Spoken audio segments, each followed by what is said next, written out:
This is the cost prohibitive portion of this lift. I don't know if I've talked about this on camera. I actually don't think that I have.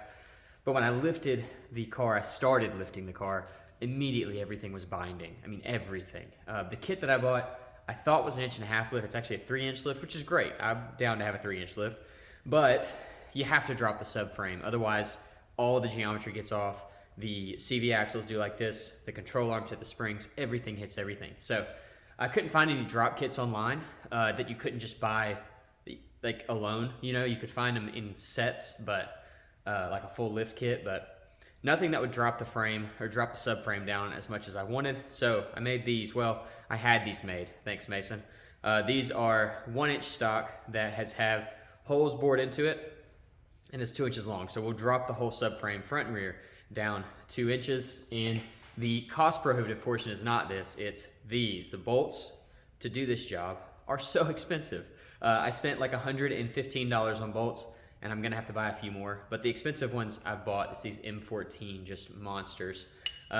They will allow me to drop the frame down that much, which should take all of my geometry from here back to flat, except for the upper control arms. Not sure what I'm gonna do there yet. I think I'm also gonna have to extend my steering shaft linkage thing, so. More involved than I thought it was gonna be, but I'm gonna be happy with it. I'm excited that it's lifting it so high. Just gotta, you know, engineer some stuff. We're gonna paint these and I'll throw them in, and hopefully that'll get us really close to being able to put this thing back in service, because I'm missing it. Hey. All right, so here's the spacers. You can see I've already installed a few just to test them out. I do have an extra one over here. We're gonna need some more, so we'll get that handled once the front is complete, because I did not account for the back. But anyway, we've got our 4 spacers here for the subframe. I've got my mount spacers installed already to space all of my engine mounts down.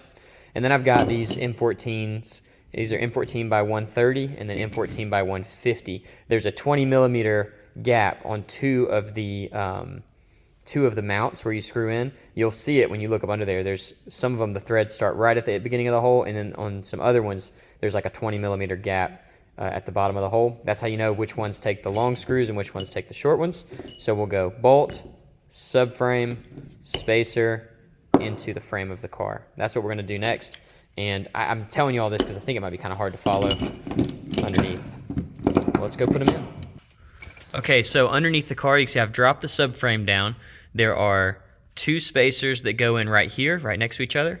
One that goes right there, and then one that goes on the far side of the lower control arm here. And they literally will just sit right there.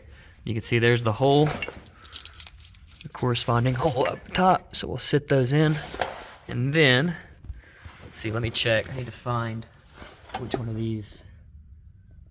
All right, so here is what I was talking about.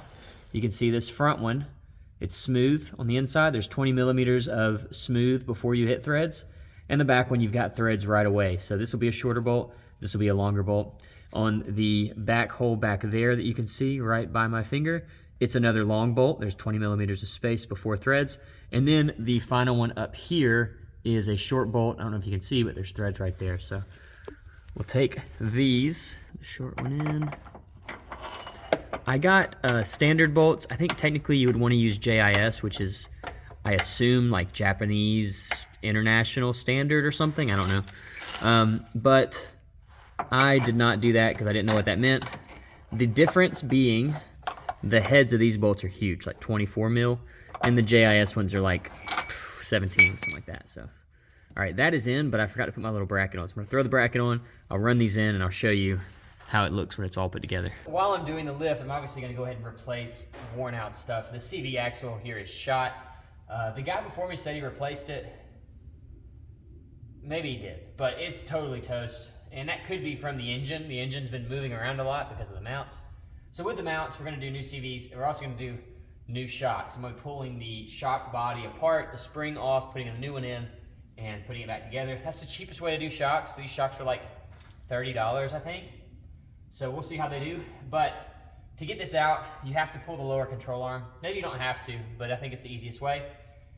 And if you've never done ball joints before, you just hammer the crap out of the place where the ball joint goes in on the lower control arm, and eventually it just releases. every time I do it, it feels like it's not going to, and then it does. I've got this sledgehammer and then my long 4-foot handled hammer, and I've been beating the crap out of it. Now it's out, so we're free. So this, I don't really know which one I'm gonna take out first. This one is a shock. So the shock, I just pull out of there, and they kind of have to go back in together. Now the CV axle, if your CV axles are stuck, I made a video years ago, like 6 years ago, on how to remove stuck CV axles with a tool that I made. I'll put that up here so that you guys can check that out. Most of the time though, you can get in there with a pry bar and pop it out, and it will come free. I'm gonna get in there with a crowbar and just do like that against the body of the CV axle, just one of them, and it should pop loose.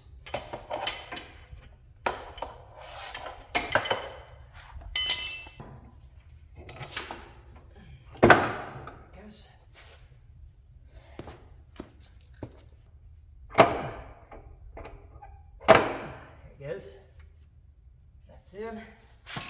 Sweet.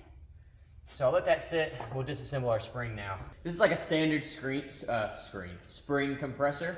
It just grabs the coil and pulls it in. The coil's preloaded with this top hat, and so if you just pull the top hat off, it'll shoot off like a projectile. There's plenty of videos online of that happening. Pretty dangerous. This is all very dangerous, but this is what you do to save 20 bucks. It's not good enough. No, the quick struts for these were like 80 bucks a piece. These shocks were like 20 bucks a piece. But it's not just that. The quick strut reviews were really bad. So I just got shocks, we're gonna throw them in. This tool is awesome, by the way. This is a Milwaukee mid-torque impact. So it's not the $300 high torque one. But for everything that I've thrown at it, it's done almost all of it. There's been some rusted on bolts I had to break loose with a breaker bar, but pretty much everything I've needed, 130 bucks. I can't believe I waited so long to get one.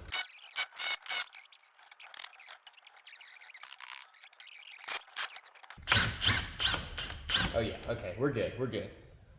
I think. Yeah, we're good, all right. I hate working with springs. It is such a nerve-wracking thing. I saw a video of a guy online using one of these tools, and it let go while his fingers were in between the spring and caught him. Ugh, not good. All right, so I'm gonna try to keep my fingers clear. That's not gonna work. All right, so we're going to go ahead and undo these all the way. So the impact it's not necessary for this job. I've done it every other time without it, but man, it makes it so much better. Wow, this shock is blown. I knew my shocks were bad. I did not know they were this bad. The spring is decompressed. There we go. That's out. Wow, look at this. Look at this.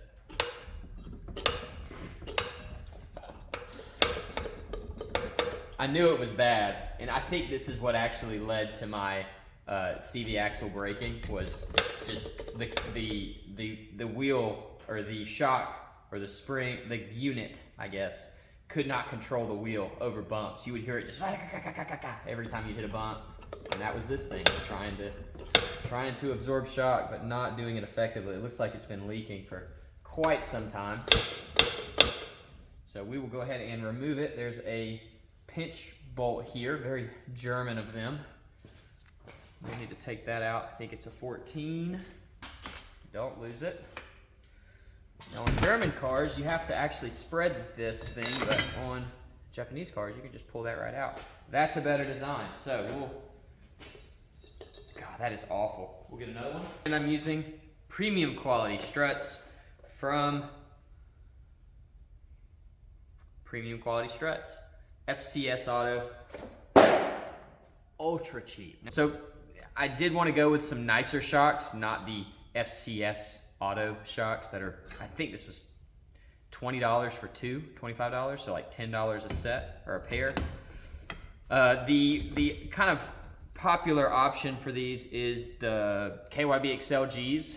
Bilstein also makes a really sick shock, but for the price of the Bilsteins, which I really wanted, I was able to do these shocks, CV axles, the lift kit, the engine drop kit, the subframe drop kit, and I wanted to do all that. So this is what we're doing. I am working on a budget. So we're gonna use the FCS autos. Go. Like this.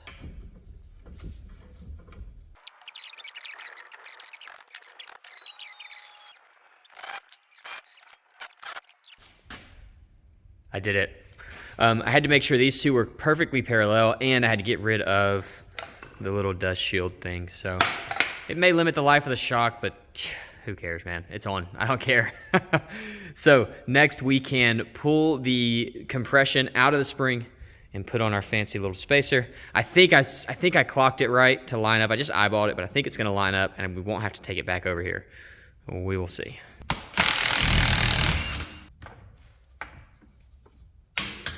Got it.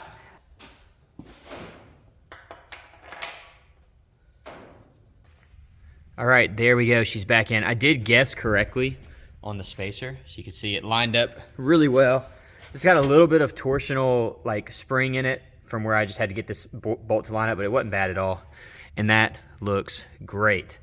This is where the spacer kit really comes into play. I did the first spring first, but without filming, and didn't do a spacer, didn't think I was going to be spacing the subframe, and nothing worked. This hit, the CV axle down here was hitting, the axle was all the way like tweaked, so it would not have been good. We would have been blowing axles like crazy, and the suspension was all bound up. I mean, it would have been terrifying to drive. So that's what got me into making the 2-inch drop. With the 2-inch drop, everything lines up. So that bolt hole lines up, no pressure. I mean, like I wasn't preloading the spring or anything. It just goes in. This is fully extended.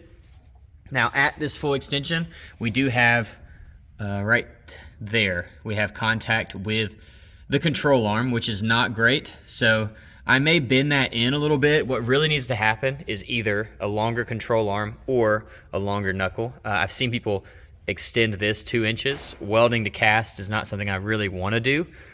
This is just sheet metal, so maybe we can add in some adjustment here to allow this to come out. That'll fix our camber as well, but for now I'm gonna leave it and we'll see what it does before I make anything else. The best part about this whole setup is that this is full extension. You can see the CV axle looks still pretty good. I mean, it would easily drive right here, which is awesome.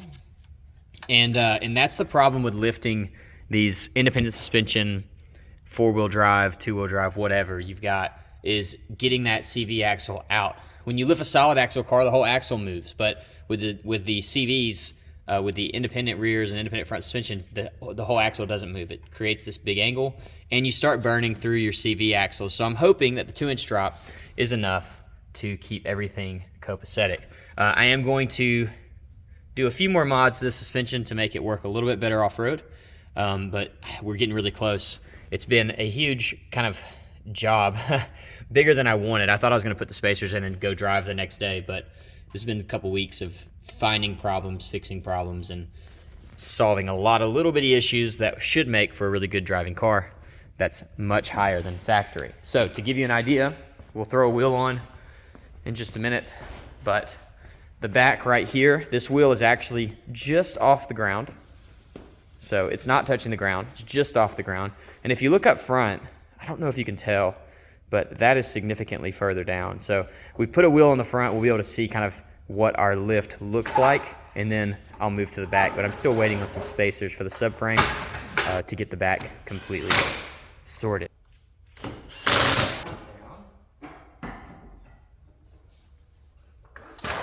Interesting to see.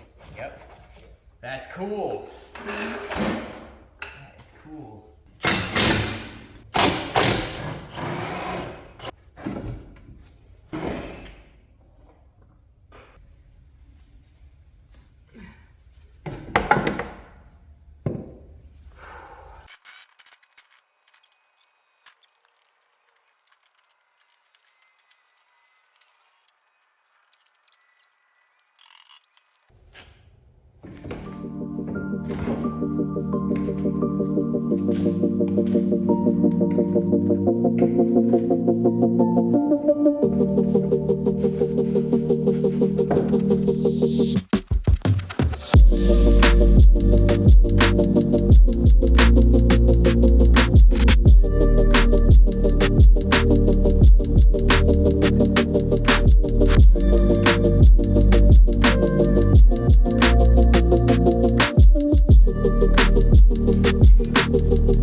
All right, there you go, free exhaust mod. Got rid of the cat, which was blown out anyway, and we have this as our only muffler. I don't think these engines sound very good, so I will end up putting more mufflers on this thing, but for now, this is gonna work. It'll get us down the road, and it's gonna function with our lift, because the old exhaust was in the way. So this will bolt in just like factory hanger and everything, and it clears the drive shaft, it clears the lift, it clears everything. So even though it's gonna be loud and annoying, it'll be good to build off of. I'll go from here to probably 2 more mufflers, and definitely 2 more mufflers, I actually already have them, and then we'll have an exhaust. But for this test run, we'll just have this. It'll be loud, but it'll be all right.